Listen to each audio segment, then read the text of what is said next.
Yo, Steven. Yo.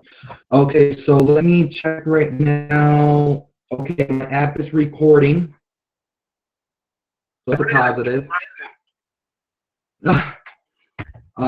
And basically live. Namaste and Kati, my beautiful divine brothers and sisters. Sorry for the leak. I have Stephen Nakamura right now on the cell phone. We were having really difficult and challenges and walls being put up just to get this interview to you guys. A lot of strange things have been happening since me and Steven spoke like an hour ago. That was difficult, Caesar. Every single application I tried to execute in order to record this audio did not work. It always worked up until this point. We were going to record this exact conversation. Very strange. Very strange. So, I got video on my end, Steven. I'm not sure if, no, the stand phone is perfect. So, bro, my Wi-Fi, I'm literally streaming right now through hotspot off my cell phone, which I don't know how long that's going to last. Yeah. So let me ask you, Caesar, what do you feel is the most relevant conversation or topic that needs to be discussed that the collective needs to hear? What is the most important message? Even if they don't want to hear it, what is the most important message that you need yourself and the collective needs to hear?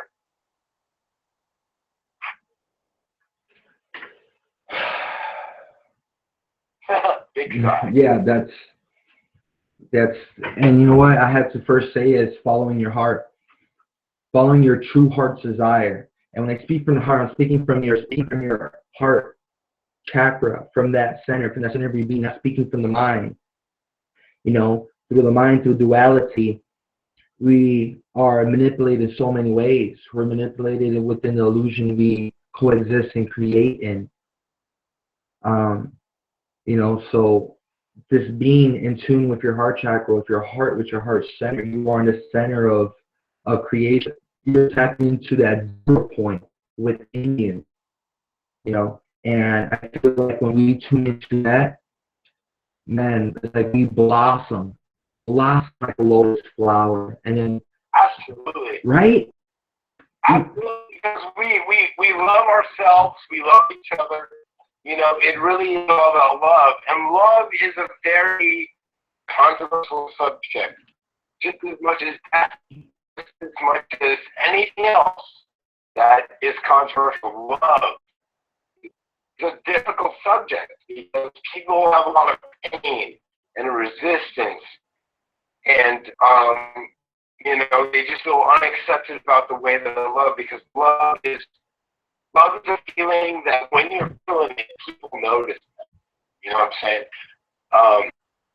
But let me ask you, Caesar, do you feel like that which you just stated is relevant because of the impending destruction that is coming upon us? Do you feel like love is especially relevant because of what is about to meet us? You feel that way? Well, first thing you have to do is giggle, laugh about it, because one thing yeah, you have to, man. You know, one thing I tell all my divine brothers and sisters where I'm talking to, if I'm mentoring everyone or sharing something, is like, you cannot have fear. You cannot be in a state of fear, because fear is another form of distraction to distract you from really tapping again within, from that power within yourself that's able to overcome these obstacles. Because truly, you know, truly nothing is hard. Everything's a challenge, yes, but that challenge is what's going to make you stronger through experience. Whoa! Man, that's cool. So, Caesar, yesterday we went to church, and the church that we go to is on is not the normal church, okay? The church that we go to is a Christian church, but the people, the pastor there, the people who go there, they're different. They're different because they kind of get it. You know, they've been through the trials, they've been through the tribulations, and they know what the deep knowledge is. So they have a love for everything. You know, they're not necessarily judgmental, but they know what's going on. And at the church that I just went to literally 2 days ago, they're speaking about the process of overcoming the difficulties which we're facing at this time.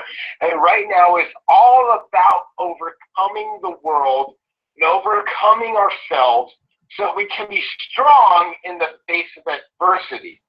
And the adversity that we're facing is the adversity of all history. Yes. This is the third world war that we're dealing with.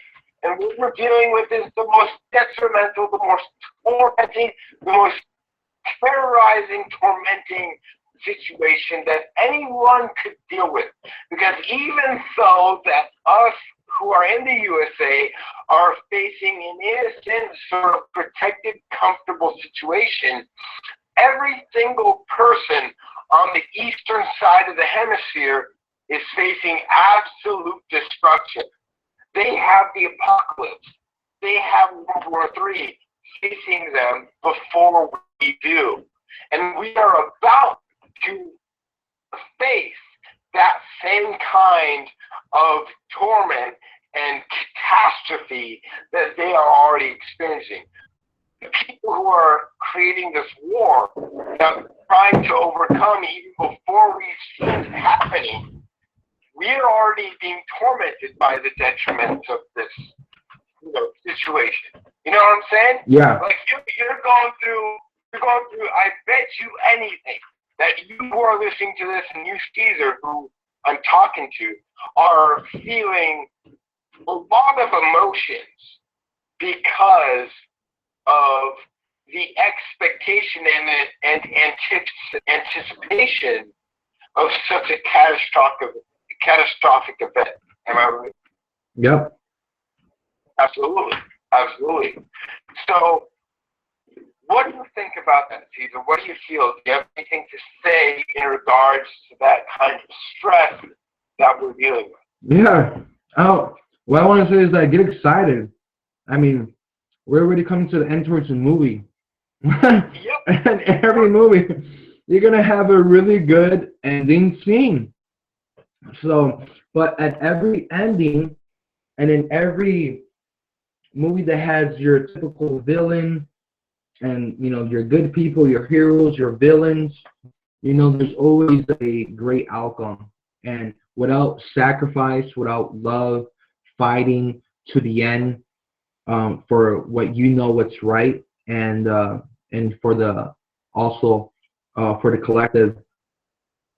This is where these historic moments happen, and the time we're in now, it's all historical. Like, it's such a blessing right now for us to be even talking, to be alive, to be well and healthy and safe, speaking right now, living, coexisting right now, because we can be wiped out in seconds, but yet there's an unseen force that has been doing everything and has been sacrificing and going in and doing everything they can to help Mother Earth, help the human race, to remove these negative beings off this planet, giving us a chance to awaken, to flourish, to remember who we are, what we're a part of, and where we are going. This is happening. There's so many masters, so many top-ranking, beings here incarnated in physical form, helping the upliftment of humanity. And I say that you have to lead with your heart. Like, no matter how scary the game gets, how frightening or how evil your villain is, you have to face your inner fears. Because if you're fearing something outside of you, that means you're fearing something inside of you.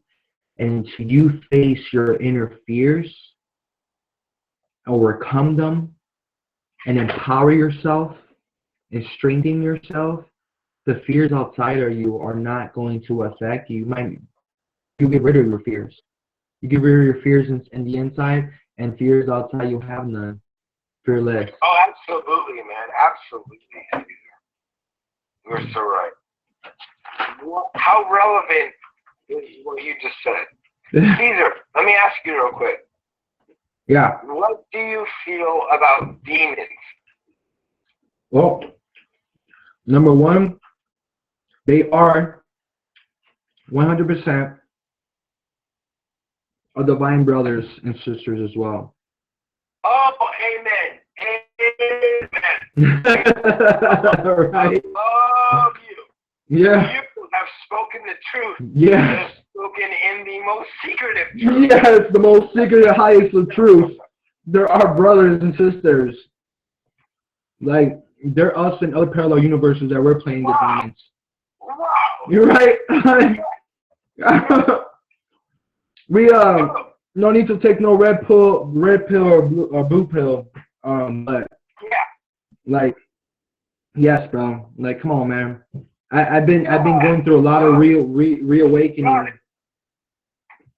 Say that one more time. I've been going through a lot of remembering and reawakening lately. So, since I'm so open-minded, and it's just, man, yeah, man. I'm like I like my mind process is like on a multi-dimensional level now. Like I'm thinking in parallels. Yes. You're thinking in directives that are opposed to your own situation. Things that are not already happening, but could happen. So you're anticipating the worst, but preparing for the worst. For the worst, you're preparing for the best, anticipating the worst. So you know that you're prepared for whatever comes. Yeah, man. And you know what? Truly, we steer ourselves multidimensionally, like within each nanosecond, within each neuron flare in the mind, within each thought, within each belief system.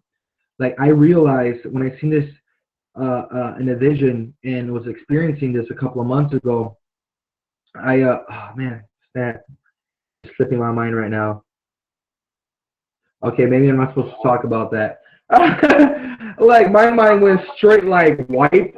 Caesar, please talk about what you just denied yourself to talk about, because I know that I have controversial subjects. Tell me what you're about to say. Man, dude, I'm trying to remember with everything right now, and I can't remember what I was. Can you give me a refresher? Remind me.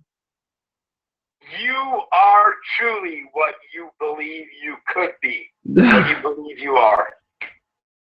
You have that power. You are that which you could be, and which you are. Yes. Authority. Yeah, man. Oh, okay. Well, I was gonna say that we steer ourselves within, again within each nanosecond. I realized that our brain, right now, again, parallel universes, infinite aspects of yourself, fractal versions of yourself, guys. All right. Fractals. If you don't know what fractals is, look it up. Fractals. So on a fractal scale, each of our brains in these parallels, they're all different. And it's just like our fingerprints, right, Steve? Like our fingerprints are different. Everyone's fingerprints are different. So your brain itself and its neurological system, that universe right there, condensed in physical form, it has a thumbprint. It has its own unique print of the neurons inside it. The universe, everything is just like a fractal. So each parallel version of you has a slight different neuron, like move differently or something, and within our brains, bro. So when I seen that, I was able to tap into to all the brains around me, like as I'm seeing myself on a quantum level, but it looked like it was spreading like throwing a rock in a pond and seeing this energy spread. So the more and more this energy kept on expanding in all ways, I was connecting to all those versions of myself. And it was pretty intense, bro. To be honest, I felt like I was on some type of psychedelic without even taking no psychedelic and being sober. Yes, exactly. It happened. It happened to me. I believe it happened to you. Yeah. I try not to see. I'm not even supposed to say the word try. Hey, Caesar, let me recommend something to you because it just came to me real quick. I feel, Caesar, that if you read the Bible without the preconceived notions of Christianity and what they say, if you read the Bible for yourself, you will come to so many downloads, you will cry your pants off. I'll tell you. Because the Bible has stuff that is so powerful that Christians don't even talk about. Yeah. If you read it for yourself, I bet you will feel it and you will get confirmation beyond anything you have experienced in your life. Read it. I got it right now in my hand. Yeah! Oh, that's crazy. Wow.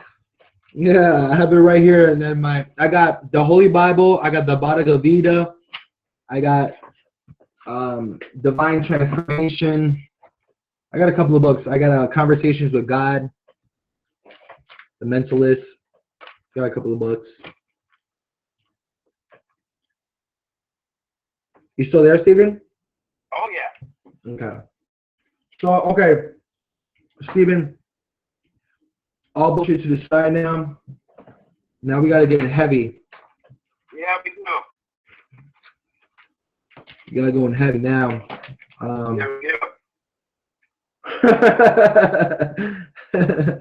Hey, as long as nobody doesn't come knocking to my door, bro. If I hear like a boom, boom, boom, boom, boom, I'm like, all right, podcast is over. Where's my sword? Man, the military interrupted. Excuse me. Yeah, man, it's crazy, bro. The other day we had the train tracks right outside our house, and it was like 3 o'clock in the morning, and I see the train passing, bro, with military tanks, Hummers, all types of vehicles. You saw it, huh? You saw it. Dude, I was like, what? My mouth was like wide open. Give me 1 second. I saw it too, bro. I saw it too. It's real. It's crazy. Yeah. I keep my my Zelda sword on my bed at nighttime. Just in case, guys. That's just precautionary reasons. Just in case the boogeyman tries to get boogie.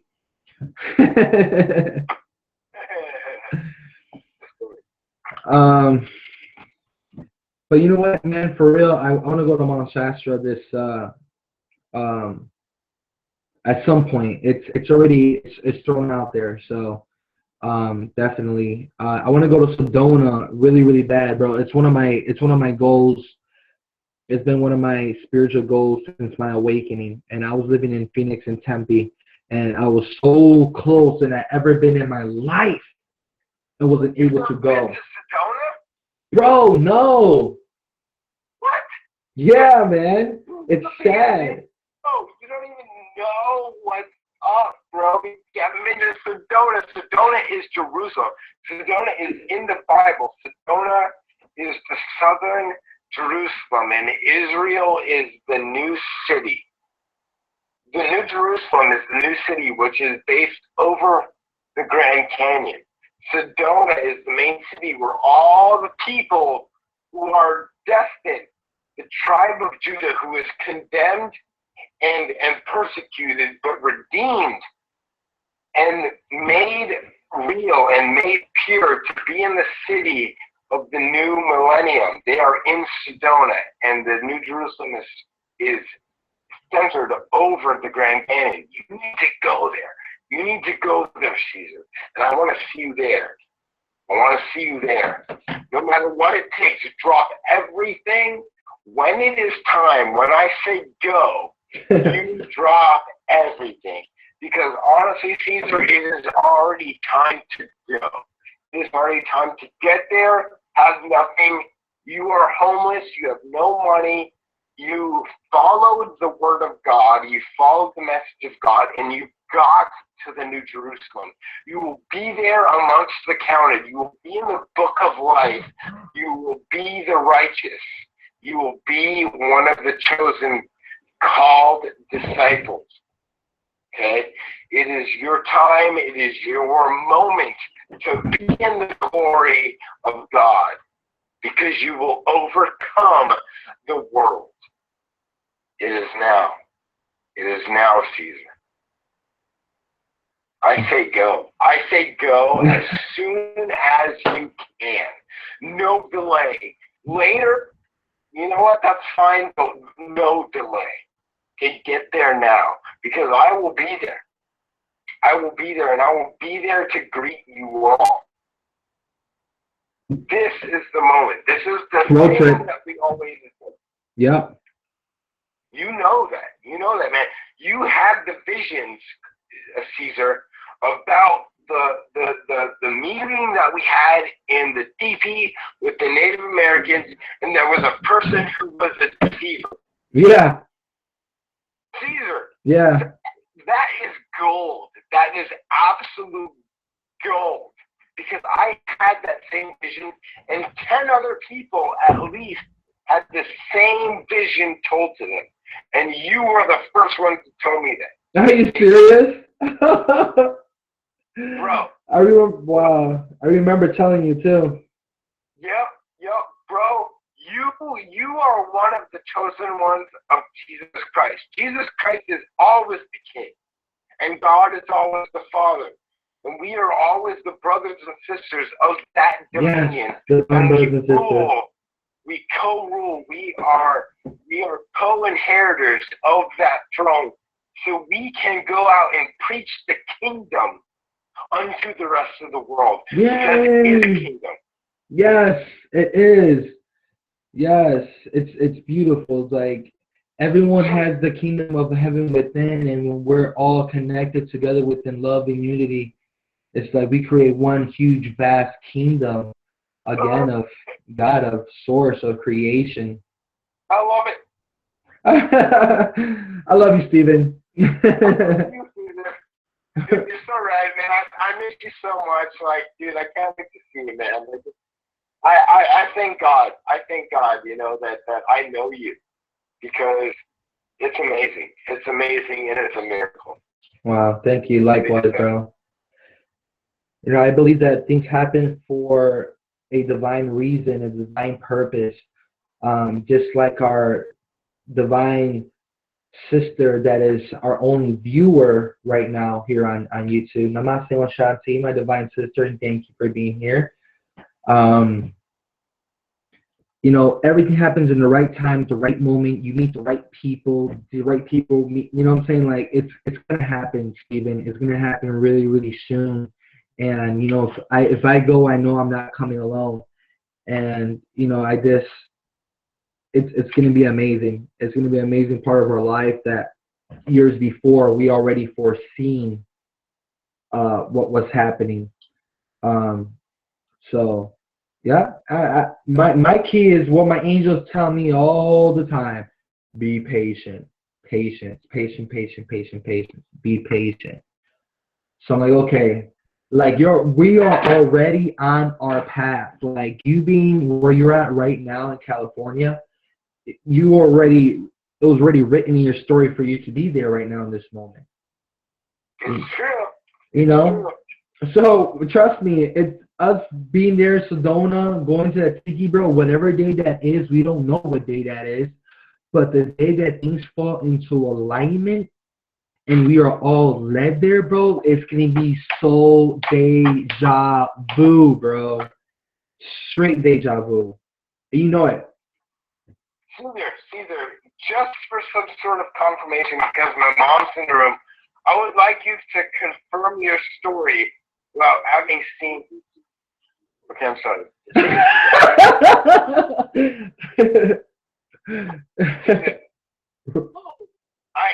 I would like you to possibly repeat your story of what it was like to see Atma with a line of 4 square injection marks after he was taken from the people who he was brought to from at the daycare. Yeah. I'm not gonna lie. You know, at first when I first witnessed the marks, you know, me and Jasmine didn't know what to assume. You know, at the moment. You know, and then we had found him again, probably like 2 months later, 3 months later. Then he had a whole bunch of marks all over his back, like an outrageous. We couldn't even count them, how much it was. I was so frightened because I felt powerless. I felt like I couldn't do nothing to protect him, and I didn't know. Did anybody go to police? Hell no, he ain't calling motherfucking police. Like, first of all, like, what is there to prove that us, you know what I'm saying, as guardians there, like, didn't do that to him? You know, they could twist so much stuff over. They're not going to believe us. I'm not going to make myself look stupid. You know? What do you as a hypothesis of what that was? What do you think that was, and what do you think the reason for that was? Well, for sure, I knew it was abduction. I just didn't know if it was like government, if it was extraterrestrial, higher beings, lower beings. I do not know, to be honest. But, you know, I felt like whatever that was, it was for his good in a way, because I don't know. But I just don't know, man. I don't know who or what did it. Okay, so Caesar, just a second, because my mom's involved. Mom, I'll tell you. I got pictures too. I got pictures. I just gotta find them. Okay, so just a second. I don't blame you. I just know for a fact that they have you under their umbrella so they can manipulate you to cohere to their agenda. Okay, well that goes for everybody, but that does go for everybody. But you have to be aware to know that it's real. If I had seen injection marks on my baby, on that day, I would have been down to the hospital getting pictures, getting tests, all kinds of things. I don't understand why nothing was done. Caesar, what would you say about the reason why nothing was done about injecting? Because it was this the first time we seen it was this one mark. We didn't know how that mark happened. So like, okay, cool, you know, like he's safe, he looks good. A month later, when we're living in Tempe, and he had a whole bunch, it was like there was, you know, he was in the house, like he went to sleep in his room, you know, and he woke up with, you know, with that. So we knew that it was something out of our power. And they brought him into the base. So Caesar, so my mom just asked, it wasn't from daycare, right? But he got those injection marks from going to daycare. Dude. And they got him from there, right? No, I don't think it was like he was getting them at daycare. What I feel like it was happening over the night. Okay. Wow. Okay. Yeah, because you know, before we went to sleep, he didn't have nothing, and then wake up in the morning and wow. Wow. Okay. Because Caesar, I've told my mom about this, and I've told her how it happened with us involved, and she's resistant to it. She believes it, but she's resistant because it is scary. Yeah, I know it is. Jasmine's experienced it, and it's a real thing that's happened. And it's just very hard to, convey that this is a real testimonial of evidential proof that this is not just an isolated opinion from a crazy person who thinks that some aliens abducted their kid. Oh, no, this shit's real, and it's happening all over the planet, man. For real. No, I don't doubt that. I don't doubt it. It was just in the past, either somehow things got mixed up, and it was almost as if I felt like Stephen was blaming us for it. So that's how it's always been. It's like pointing fingers at us, like we had something to do with it. Oh, come here. You know? No. love. You know, like the true reason why you probably feel like I'm pointing at you is because I feel like you maybe gave in to the government who was blaming it on us. And I feel like if I couldn't trust you because you trust the government. I believe that, you know, and I've had so many different ideas about you being cloned and you being taken and taken to the moon base. You said taken to the moon base. To my kids. You know, listen. If it's a real deal, it's just like we are out of control. We don't have control. You have to. That's true. You know, just be one wish. Every day, you got yourself. You can't control forces outside yourself, but you can learn to deal with them, fight them, this and that. But you know what? You don't have to wreck your brain over it. What do you think, Caesar?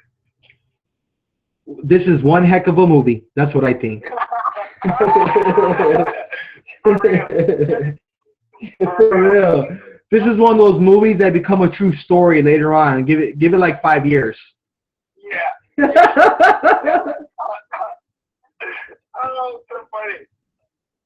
Okay. My mom's leaving, so. Okay, bye. That's so good. Look at Steven. He's like, there was just so much. You being cloned, being taken to moon bus. You have to go in on her, bro. Being taken to the moon base, really?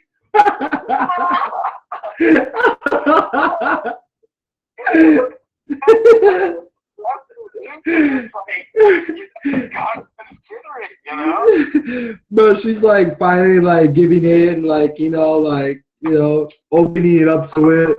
You're like, yeah. Exactly, bro. It's like, was right about you being taken to the moon base. Oh man, so funny.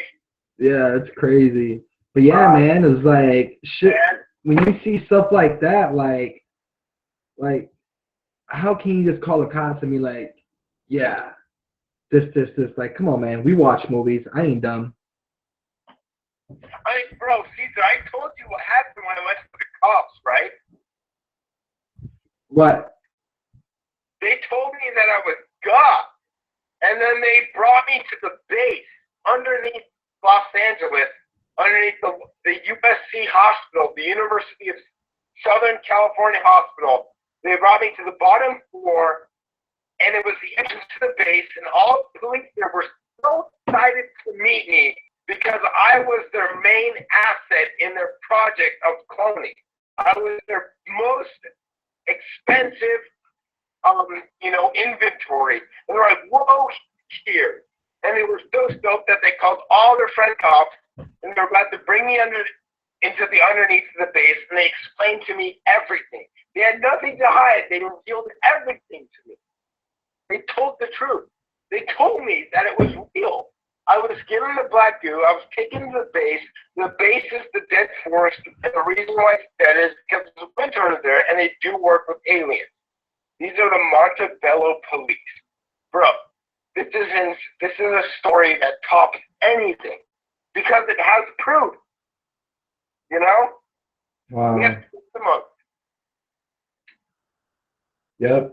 And we're going to get that in a future video podcast where, we'll be able to do our podcast with hopefully better signal and no interference, and everyone can see, Steven face to face.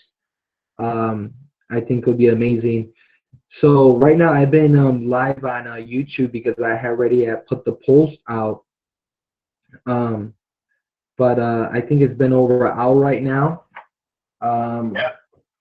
We can continue talking on the phone. I just gotta shut down our live podcast because of the hotspot on my phone that's dying. For sure, bro. Yeah, I think it's time to shut down the podcast and we can upload it if we want. Later on, we can continue to do podcasts that are further elaborate on our experience and our opinions on what is happening worldwide. Cool. All right, so let me give my outro real quick. Thank you, my beautiful divine brothers and sisters, for being here with another awkward interview. So many things have happened. We had so much difficulties trying to get on that. I had Steven the whole time on my cell phone when I have my other cell phone with hotspot from my laptop. So if when there's a will, there's a way. Know that this is a special interview. This was really special. I think this video right here, it has what it needs, and definitely it has what it needs. So thank you guys. I want to end off with my mantra, and I'll be gone from there. Steven, any final words? Nice talking to you, bro. Nice talking to you too. Go ahead and end off with your mantra. Okay. Love in unity. Namaste. Om Shanti. Love and unity. Namaste. Om Shanti. And thank you.